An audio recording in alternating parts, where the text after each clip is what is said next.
بسم اللہ الرحمن الرحیم۔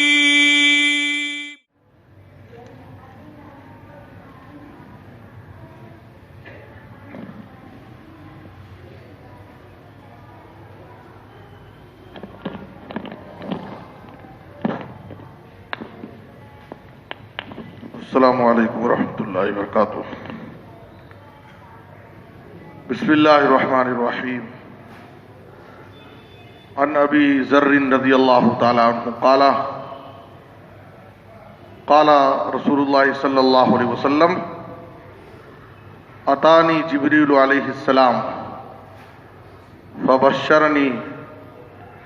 انہ من مات من امتک لا یشرک باللہ شیئا دخل الجنہ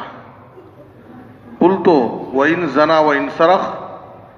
قال وإن زنا وإن سرق رواہ مسلم۔ محترم حضرات،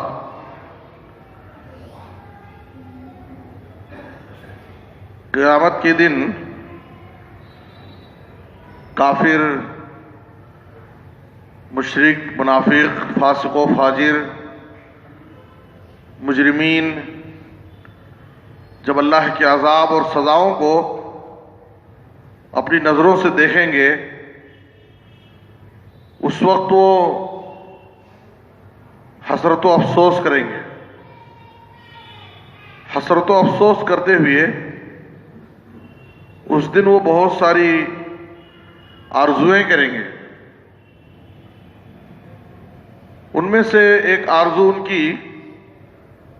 کافروں کی آرزو ہوگی، کاش کہ وہ دنیا میں مسلمان ہوتے، مسلمان ہونے کی آرزو کریں گے۔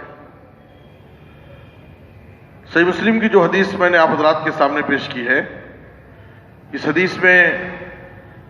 ابو ذر رضی اللہ عنہ کہتے ہیں کہ نبی صلی اللہ علیہ وسلم نے کہا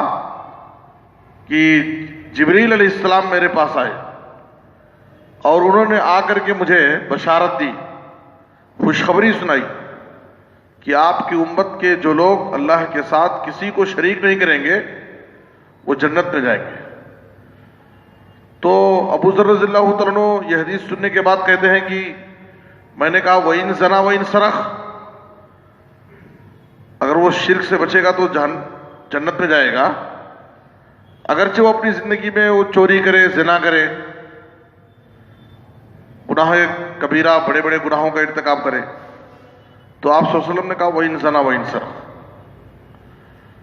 اور بعض حدیثوں میں ہے، صحیح مسلم ہی کے بعض روایتوں میں، کہ ابو ذر رضی اللہ عنہ یہ سوال نبی صلی اللہ علیہ وسلم سے بار بار کر رہے تھے اور ان کو بہت تعجب ہو رہا تھا، تو یہ سوال بار بار کر رہے تھے وَإِن زَنَا وَإِن سَرَقَ وَإِن زَنَا وَإِن سَرَقَ، اگرچہ وہ چوری کرے، زنا کرے۔ تو ایک مرتبہ نبی صلی اللہ علیہ وسلم نے کہا کہ عَلَى رَغْمِ أَنْفِ أَبِي ذر، ابو ذر کی ناک خاک آلود ہو، اگرچہ اللہ تعالیٰ اسے جنت میں داخل کرے۔ تو دیکھیے اس سلسلے میں ایک دوسری حدیث صحیح مسلم میں ہے، آپ صلی اللہ علیہ وسلم نے کہا من لقی اللہ لا یشرک بہ شیئا دخل الجنہ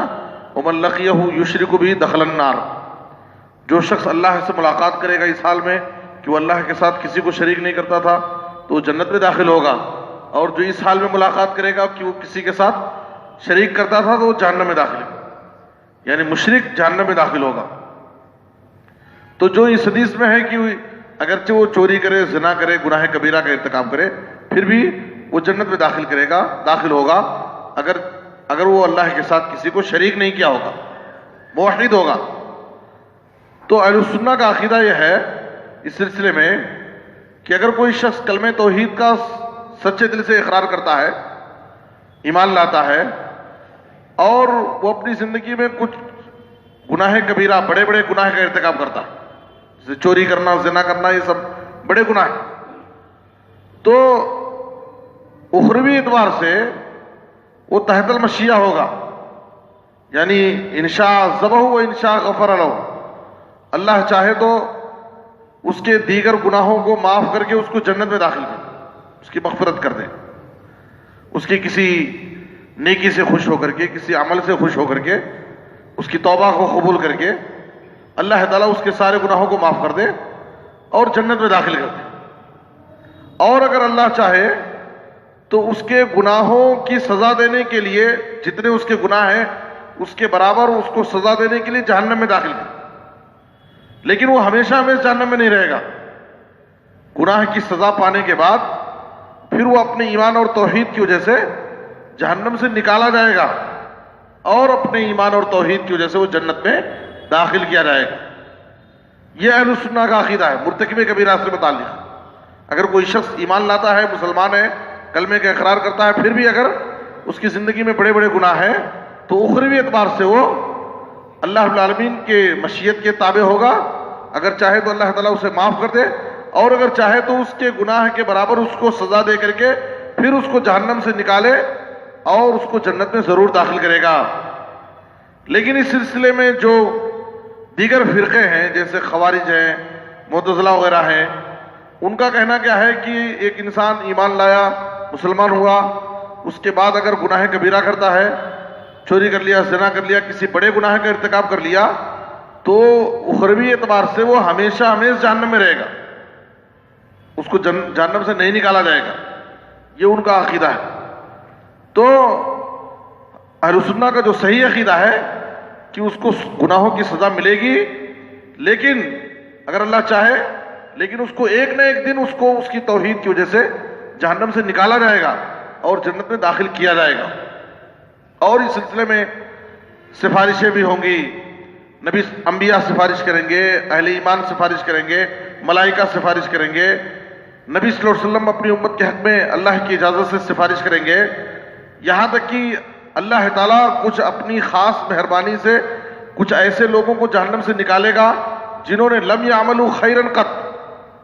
جنہوں نے اپنی زندگی میں کوئی بھلائی نہیں کی ہوگی۔ تو اس کے بعد سارے ایمان والے جو اپنے گناہوں کی وجہ سے جہنم میں چلے گئے ہوں گے، وہ سب سفارشوں کی وجہ سے، انبیاء کی سفارش، مومنوں کی سفارش، نبی صلی اللہ علیہ وسلم کی سفارش، ملائکہ کی سفارش، بعض اعمال کی سفارش سے جب وہ جہنم سے نکال دیے جائیں گے، اس وقت آخر میں صرف کافر بچیں گے۔ کافر اس وقت جہنم میں چاروں طرف نظر ڈالیں گے تو صرف کافر ہی نظر آئیں گے،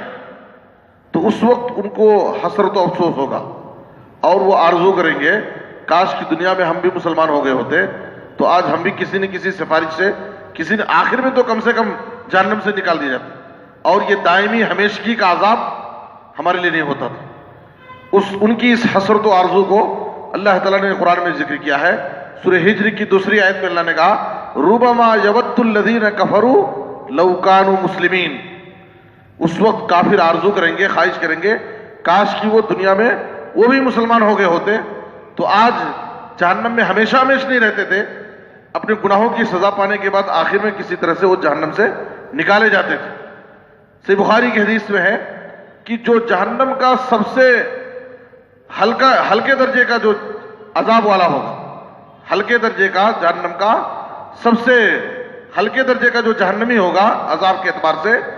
اللہ تعالیٰ اس سے قیامت کے دن کہے گا کہ اگر پوری زمین کے برابر تجھے مال و دولت حاصل ہو جائے تو کیا جہنم کے عذاب سے بچنے کے لیے زمین کی ساری دولت کو تو فدیے میں دینے کے لیے تیار ہے؟ تو اللہ سے کہے گا کہ ہاں اللہ، میں زمین کی ساری دولت جہنم کی اس عذاب سے اپنے آپ کو بچانے کے لیے فدیے میں دینے کے لیے تیار ہوں۔ تو اللہ تعالیٰ اس سے کہے گا فَقَدْ سَأَلْتُكَ أَهْوَنَ مِنْ هَذَا وَأَنْتَ فِي صُلْبِ آدَمَ أَلَّا تُشْرِكَ بِي فَأَبَيْتَ إِلَّا الشِّرْكَ، اللہ کہے گا کہ آج تو زمین کے سارے خزانے، زمین کی ساری دولت اس عذاب سے بچنے کے لیے دینے کے لیے تیار ہے فدیے میں، جبکہ تو آدم علیہ السلام کی پشت میں تھا، میں تجھ سے بہت آسان چیز، ایک معمولی چیز میں نے تجھ سے طلب کی تھی کہ تو میرے ساتھ کسی کو شریک نہیں کرنا، تو میں تیرے اوپر رحم کروں گا اور تجھے جنت میں داخل کر دوں گا، لیکن تو نے انکار کیا اور میرے ساتھ شرک کر بیٹھا، جس کی وجہ سے تجھے اب جہنم میں ہمیشہ ہمیشہ رہنا ہے۔ تو مشرک کا ٹھکانہ اگر اس کی موت شرک پر ہوتی ہے تو اس کا ٹھکانہ جہنم ہے، اور قیامت کی دن اللہ تعالیٰ کی رحمت اور مغفرت سے وہ محروم رہے گا۔ اور جو ایمان والے بندے ہیں، توحید پرست ہیں، وہ کسی نہ کسی ایک آخری وقت ہی میں